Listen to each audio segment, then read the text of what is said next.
Hi, this is Robert Kiyosaki, and you're listening to Capital Hacking. This is the most important thing you can listen to today.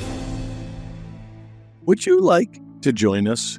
Now, what do I mean? Robert Kiyosaki, who endorses the show every day, from Rich Dad Poor Dad, wrote all about owning cash flow assets. And he summarizes that down to two things: real estate and businesses. He says both are where wealth generation is created, and preservation. So we have a fund right now available called Capital H5 that does just that, does two things. It has an incredible asset behind it, 400 acres, a mile plus of waterfront, incredible structures, and numerous revenue streams with an operating business. We'd love to have you check it out. Visit accountableequity.com/fund.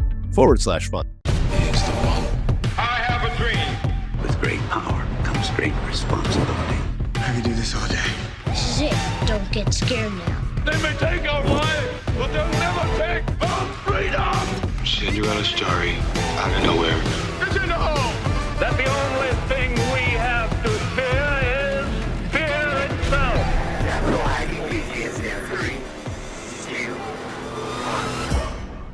Welcome back to the big show. And I had to be exaggerated because later in this show, John, we got a little bit heckled by this guy. Josh, guys, you're going to enjoy it. Josh sings on this show. And what Josh doesn't even know, I don't think, because we didn't get into it, but Dave Van Der Laan, who we're interviewing, does an amazing job. He is a classically trained singer. Did you know that, Josh? You know what? I do know that very well, but we forgot to talk about it. You are right. So it's funny that I sang on a show with a professional singer. And I think that's only the second time that someone sang. So Matt Donnelly sang on a show a while back, and now Josh did, which is fantastic. But guys, you're going to learn how Dave went through law school, was on track to becoming a judge, and totally pivoted into the world of functional medicine. Yeah, and what he's going to contribute to us is the business development side of functional medicine. And of course, we're going to take a step a little bit back and define functional medicine, just because having nothing to do with, some of the other topics we've talked about. What a great reflection on why we might all want to consider having an analysis done by a functional medicine practitioner. But then we get to go on the other side and see how the business works. So this is a killer show. And I love it. I said, Dave, how do people know you in the outside of the world? And he goes, well, I'm a recovering recovering attorney, a recovering public servant, and I don't know what else he said. He had a retired wedding singer, I think. Oh, that's what it was. A washed up wedding singer. You're right. See, he has alliteration, and his language skills, John, are they not incredibly precise words? So good. It was awesome, dude. You guys are going to love this show. Enjoy. Let's go. So we have been recruiting Mr. Dave Van Der Laan for a long time, and he is here now. So welcome to the big show. Gentlemen, pleasure to be here. Lovely to sitting here with a couple of guys who really personify Philadelphia. So glad to bring Chicago to the pod.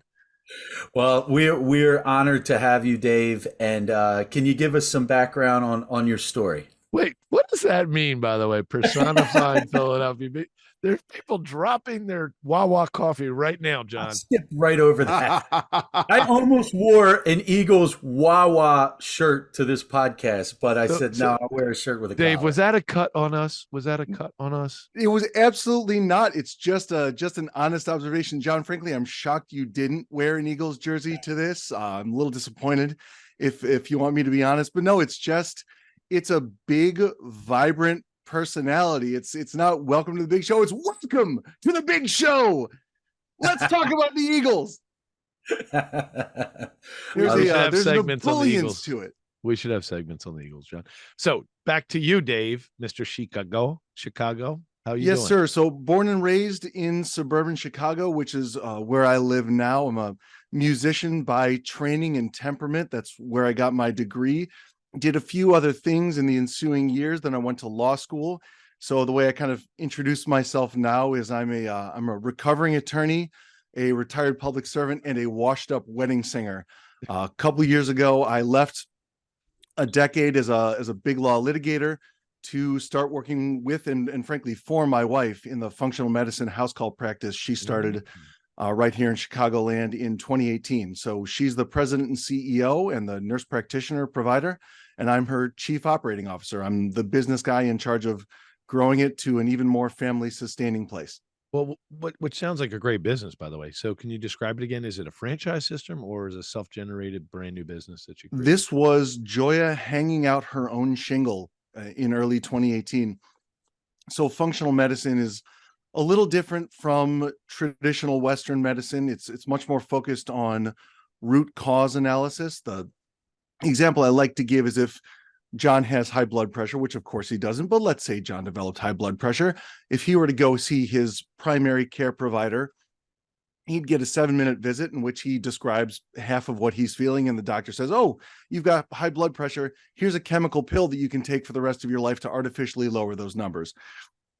Functional medicine, what Joya does, takes a look at John and says, John, why do you have high blood pressure? Let's talk about your lifestyle, your family history. Let's look at your genetics. Let's look at what's going on all around your body to try to figure out why you have it. Let's attack it at the root cause so that your body can really ultimately heal itself and you don't have to be on chemicals for the rest of your life.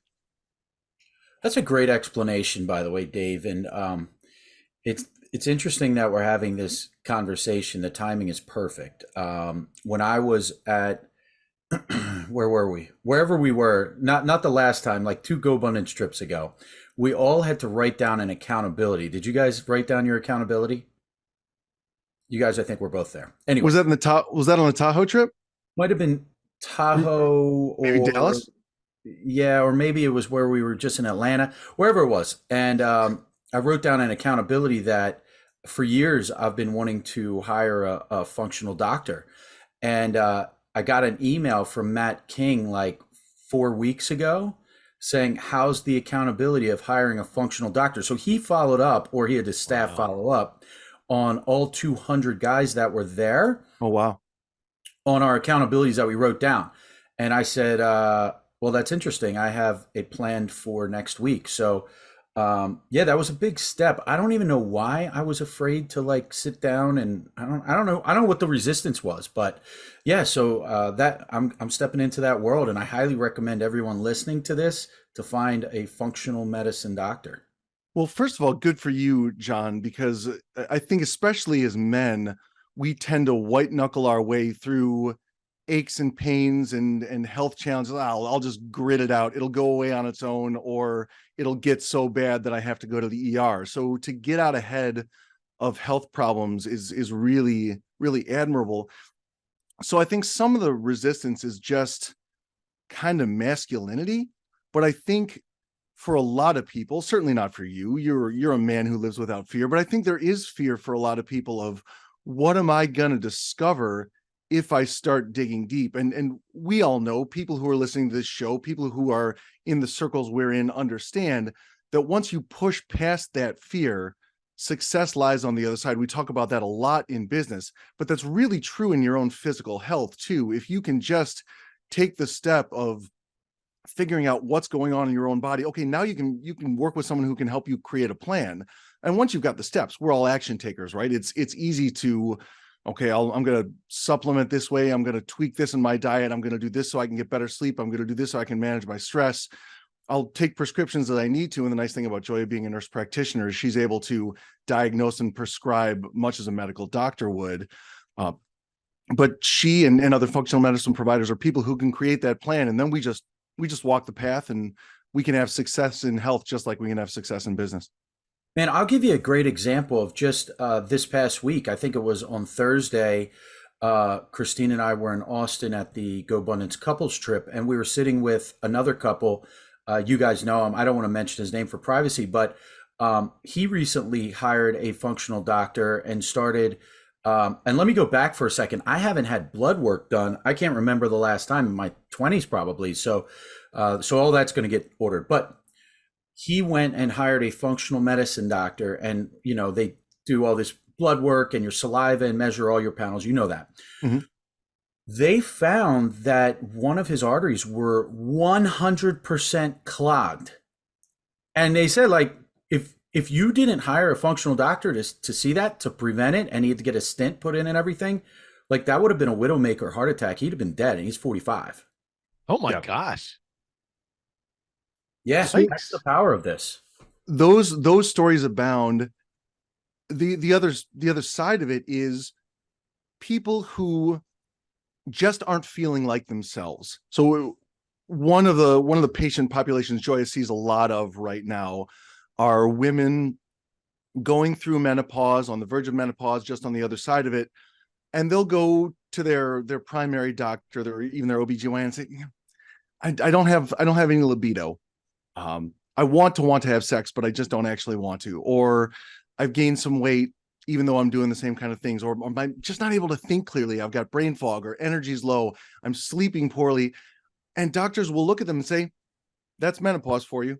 Here's an antidepressant and a sleeping pill. Good luck out there. Yeah. They usually don't say good luck out there, but the rest of it's pretty much verbatim. But you come into the functional medicine world and you can take these specialized tests that John was talking about. And boy, it's beyond blood and saliva. There's, the dried urine test for complete hormones. People are, taking stool tests to test the quality of their gut. And it's all important. And the thing is, it all interacts in ways that are fascinating. And that if we had an actual expert on, she or he could probably explain a lot better than I could. But I'll give you one example. The health of your lower intestine directly affects the quality of your thinking. What? Because there's a nerve called the vagus nerve that runs between your gut and your brain. It's called the gut-brain axis in this area of medicine. And so if the one cell thick wall in your lower intestine has permeability, there's a hole in it. People call it leaky gut. It's a term of art in this field. Food particles are getting out of your lower intestine and back into your bloodstream. Waste particles, they should not be there.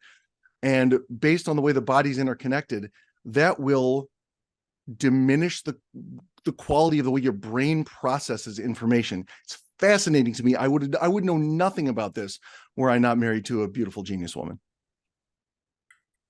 There's a lot to take from this brief conversation so far. I did not know we were going to do a medical functional medicine type of deep dive. I'm glad we have, because I think we're all taking away a little bit here, like, holy crap, there could be things happening we're not even feeling yet that are really on the precipice of danger. One. Okay. Two, this, what do we call it? It's called the gut-brain axis. I now know I have a gut-brain axis.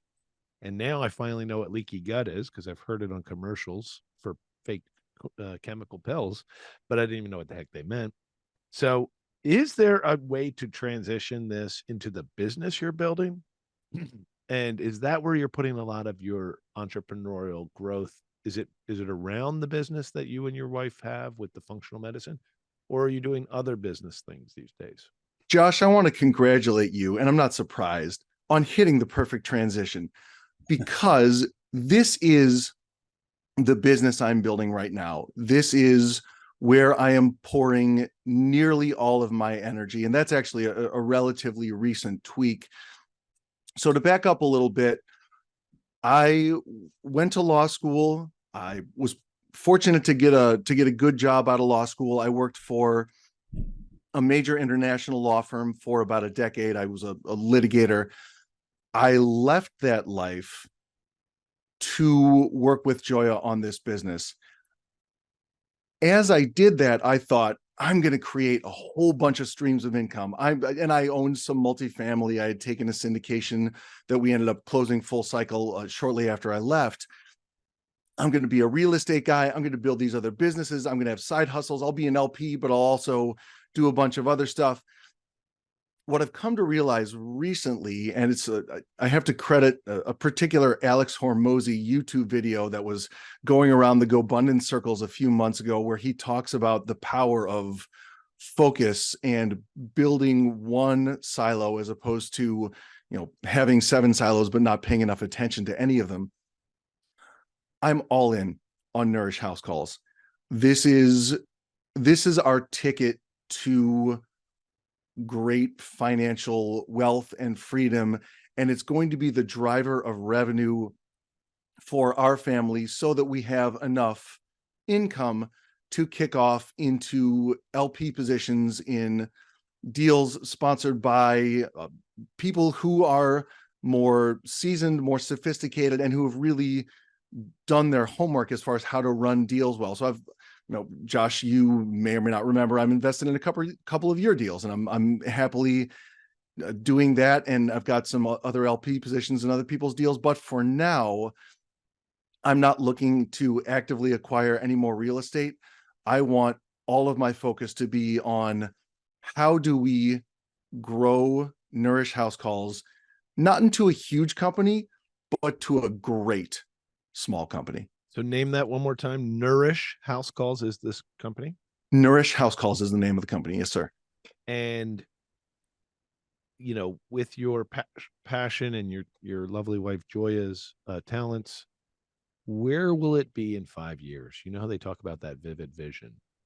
What is it, in some metric today? How many people, how many clients, and where will it be in 5 years? Or is that not how you're going to look at the measurements? So we've got 10 years, 3 years, and 1 year. We've just started self-implementing EOS because right now the company essentially is just Joya and me. So we weren't big enough to necessarily bring in an outside implementer. So we read through Traction, and we're going through the homework. So 10 years. You know what? Hold on. Let me pull up my VTO because I don't want to. What's a VTO? Misrepresent. Is that the 90 program that you're using? This is the so 90 days are rocks. Those are quarterly goals. No, it's the program's called 90. That's a software program. No, we did all this analog. Not entirely analog. So I have a Word document in front of me right now. The VTO is one tool within EOS, the entrepreneurial operating system or entrepreneur's operating system that's described in the book Traction. That has, what does it stand for? Vision, Traction Organizer.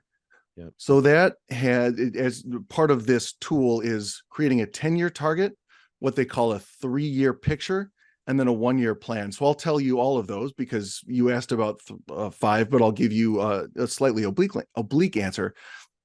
The 10-year target is 5 million in annual revenue with 2 million in annual profit. 3 years is 2 million in revenue, 1 million in profit. The goal for next year is 600,000 in revenue and 300,000 in profit. And as we started tracking and getting a little more traction, if you'll pardon the pun, actually our past 4 or 5 weeks, we're already on track to meet that goal if present trends continue. So now my eyes are starting to get a little bit bigger, and maybe I thought a little bit too small for what the next year is going to be. But that's the vision for the company's growth over the next decade. And how does a company like yours grow? Is it by what do you call 1099 relationships with caregivers, or do you hire people? Right now, we do have a 1099 relationship with an RN locally who does some of the nutritional IV and other IV infusions that Joya would otherwise do. I think by this time next year, I'm confident by this time next year, we will have hired at least one nurse practitioner to take on some of the patient load that Joya is currently caring for. So we launched a membership model a little bit over a year ago. Right now, we have about 70 members. They can pay monthly or annually. If you want functional medicine services from Joya, you have to be a member at this point. I think we'll double that at least over the next year, and that will be considerably more than we could expect one provider to handle on her own. So we'll want another one to come in. We're also working on a higher level membership that I think will take up more of Joya's time, and so we'll want to kind of backfill with another nurse practitioner to take some of the, I don't want to say lower level members, they're perfectly worthy people, but people who need or want maybe a little less attention, a little less of a white glove service. And that's something a new NP could provide for them. Dave, I want to backtrack a little bit and talk about your transition, because being a lawyer, I'm sure that was, and I'm sure you're using your skills now, but leaving being a lawyer to supporting your wife and building a business with her are two different things. What were like some of the, I guess, struggles and hurdles you had to overcome? It's a good question. Most of my struggles and hurdles were in continuing to be a lawyer, frankly, for the last 4, 5, 6 years of my experience doing it, I was being paid as a litigator to argue a side of a case, whether I thought it was the right one or not. And there are people that do that very well. And there are people who recognize that that is well within the ethical canons of what's expected for a lawyer. In our adversarial system, there is an expectation, and really a requirement of zealous advocacy by both sides. I completely understand that. And for me personally, that pricked my conscience. And it made me over time absolutely miserable. I really, really, really was deeply unhappy. And I had a conversation with my mentor, if you'll forgive me for telling a story I've told on another podcast recently. We want to hear it. He still a close friend of mine, one of the smartest, funniest, nicest men I know. I respect and admire and love him deeply. We were about to talk about a case we were working on, but he was crowing a little bit, as lawyers do, about a success he had in another case. I forget exactly what the motion was, but he had discovered some legislative history that probably tilted the scales against the side he was arguing for. It wasn't something that was definitive. It wasn't something that he was ethically required to bring to the judge. If the lawyer on the other side should have found it and should have made that argument, didn't, not the judge's responsibility to try to find that on his or her own. So this lawyer, my friend, my mentor, talked through all of this and was very pleased that he had found something and that the other side hadn't. And because we all like to feel smarter than our adversaries, right? And because I have still not totally developed the skill of poker face, I kind of screwed up my face a little bit in response to, what one might argue was an unjust outcome. And he looked at me and he said, "Dave, my job is not to do justice." And that crushed me, man. I felt so terrible because he was right. He was absolutely right. That's not a lawyer's job. A lawyer's job is not to do justice. It's the justice system's job to do justice. But when you are that particular part of the system, you have to have your thumb on the scale. Which led me to questioning, what could I do so that I could affect justice? I thought, I'll become a judge. This is great. How do I become a judge?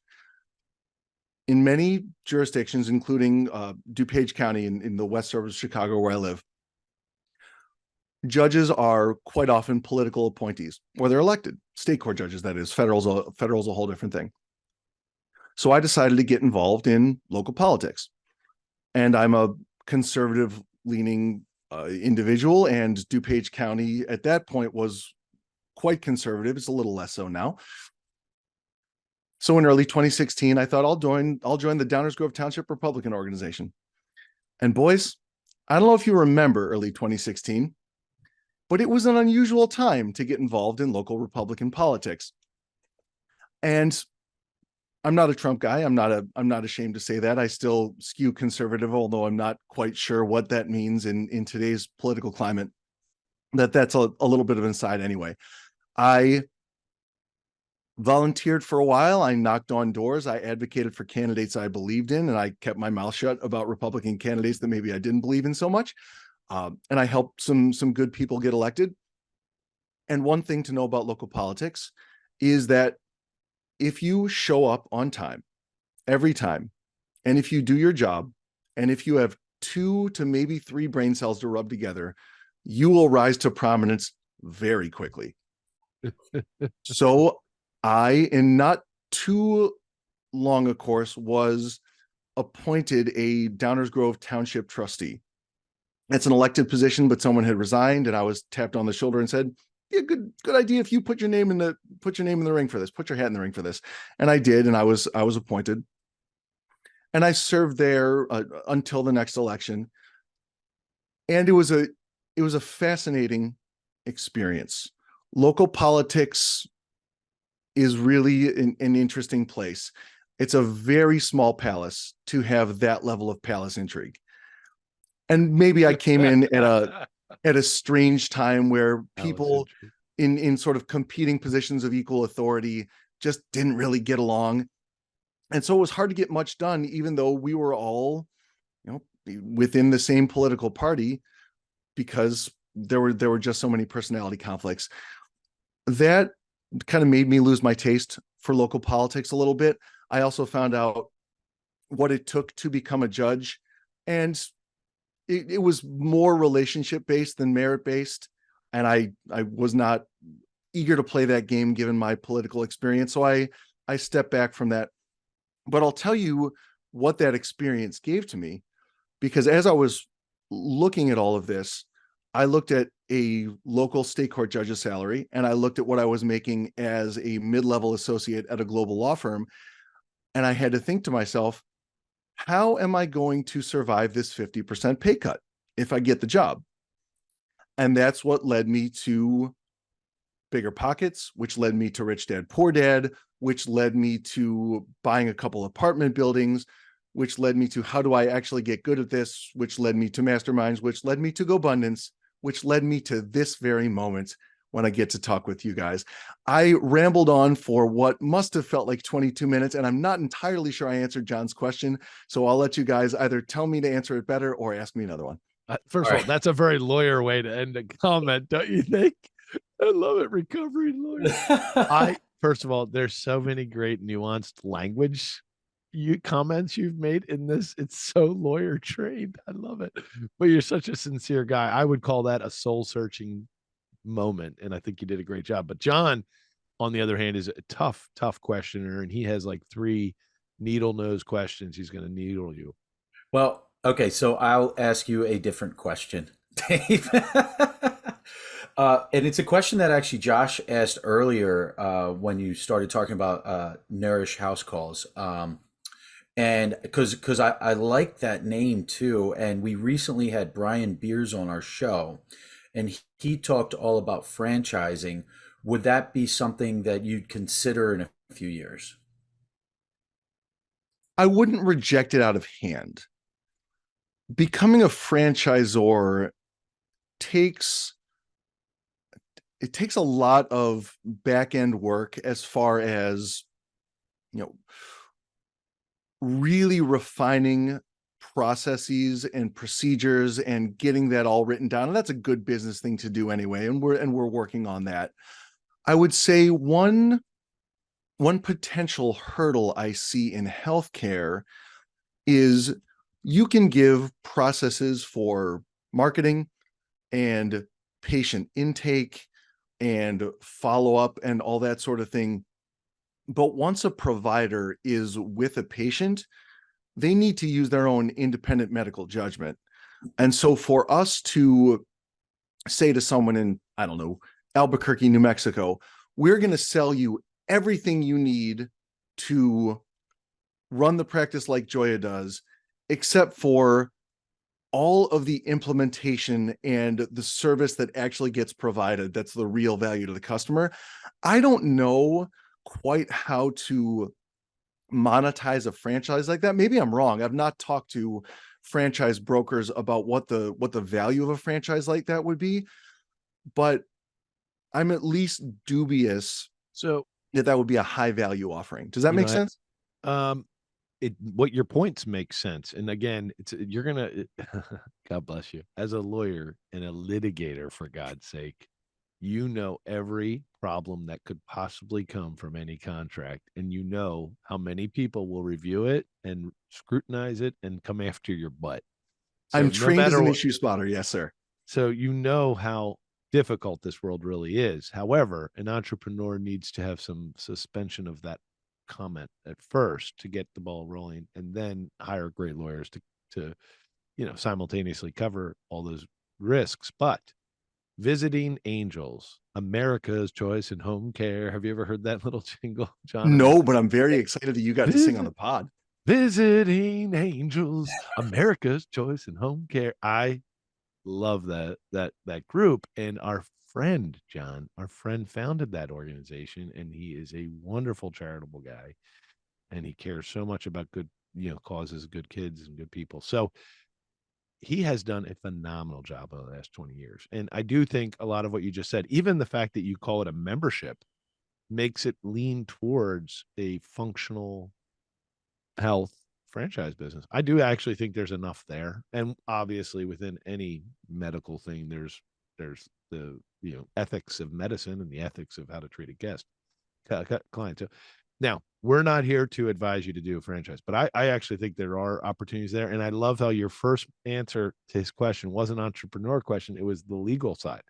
And I did, John, just so you know, I've owned a franchise and lost it. And the whole reason I bought a franchise was to become a franchisor someday. And I thought you have to own one first to learn how it works, and then later develop your own model. And I remember it's all about this franchise disclosure document. So anyway, we don't have to go into all that. Brian Beers can tell us much more than I know, but you're right. It is a book of basically disclosures, processes, proof of concepts. And I imagine you can sue the bejeebies out of franchisors if you want to, because there's no way they can cover everything.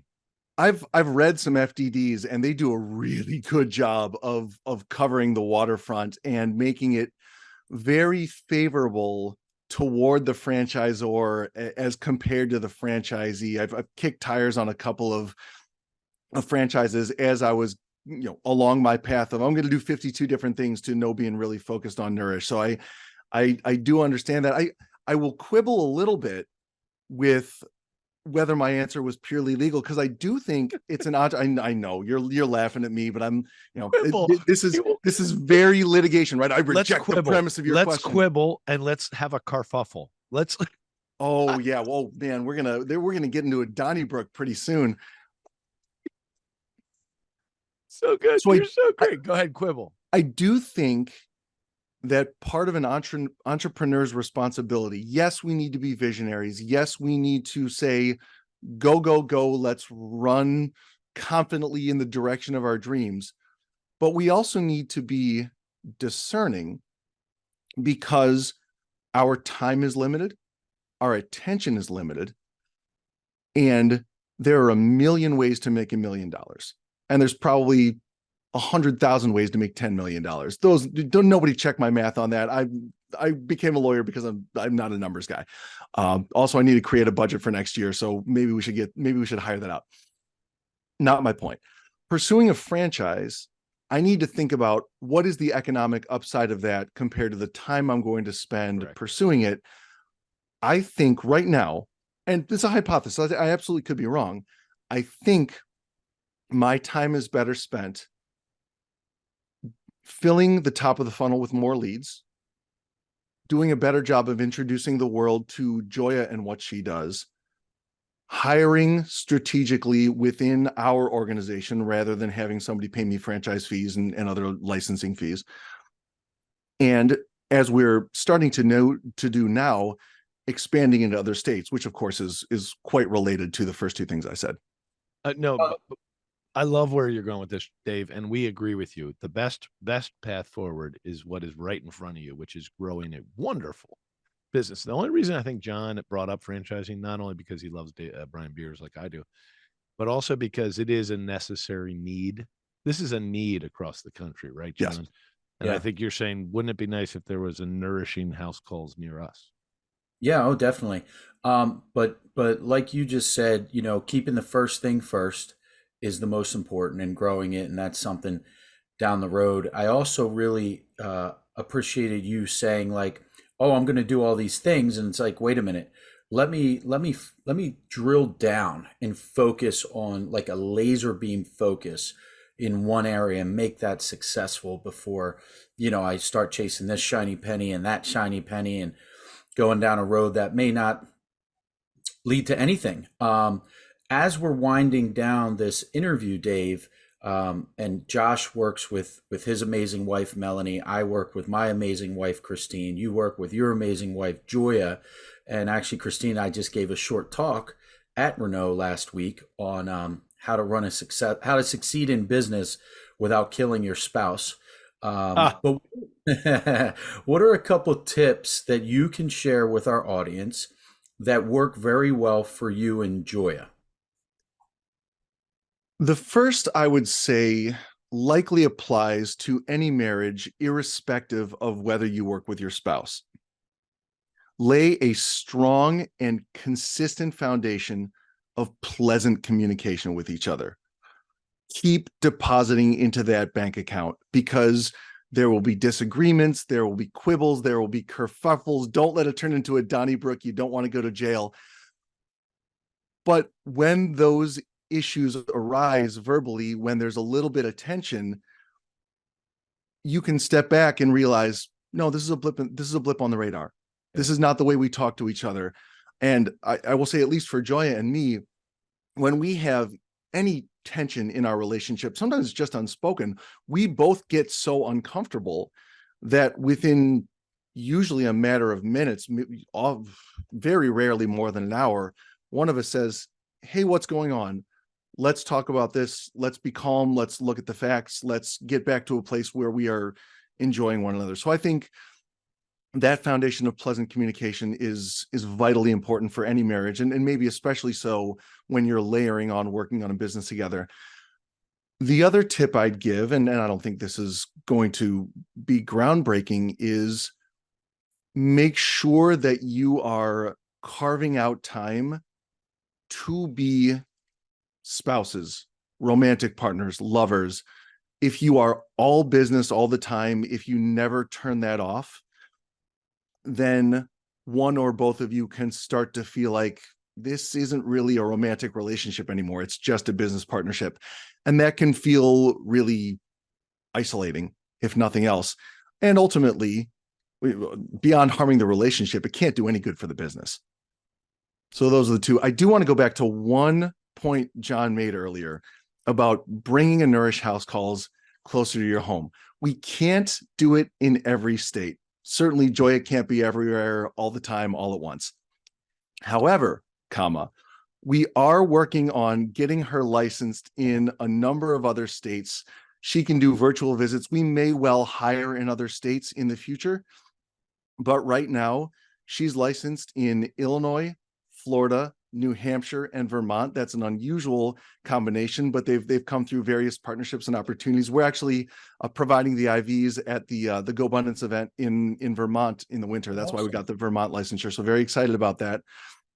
And we're working, hopefully quickly, toward Washington, Oregon, California, Arizona, Texas, and Pennsylvania. So I'm reasonably confident that by Q2 next year, we'll have advanced practice nurse licensure in all of those states, where Joya can see people virtually, and we'll start marketing more to folks in those states, and hopefully getting some more members from there too. Help more people across the country. That's awesome. Thank you for everything you brought to our podcast and our listeners here today, Dave. Where can our listeners find you? Where are you located if they have questions? For me personally, I think Dave at Nourish House Calls is as good a place as any. But if you like me, wait until you get to know my wife. NourishHouseCalls.com. We're revamping the website. That should be up and running toward January 2024, although we've got a pretty good one now. And then Nourish House Calls on Facebook or Instagram is where you'll see her lovely face. Awesome. Dave, thank you so much. Thank you, brother. Thank you, gentlemen. Cheers. Damn straight. We just got buddy. We got to the end of another great show, and everyone listening right now, you're the family and friends. Thanks for staying till the end. That was so fun. And hey, hit the like, hit subscribe. We're here to serve you guys. That's why we're doing this show. Josh is not paying me. I'm doing this off of my quote unquote sweat equity, because we want to make a difference in your life. And then that ripple effect will continue to touch the world. Hey, amen, brother. Please check us out on capitalhacking.com, all the social media threads. And yes, I know you've probably already sent this episode to one of your best friends. Thank you. We love you. Just go right into your iPhone, hit the plus symbol. We'll talk to you later. See you next week. Share.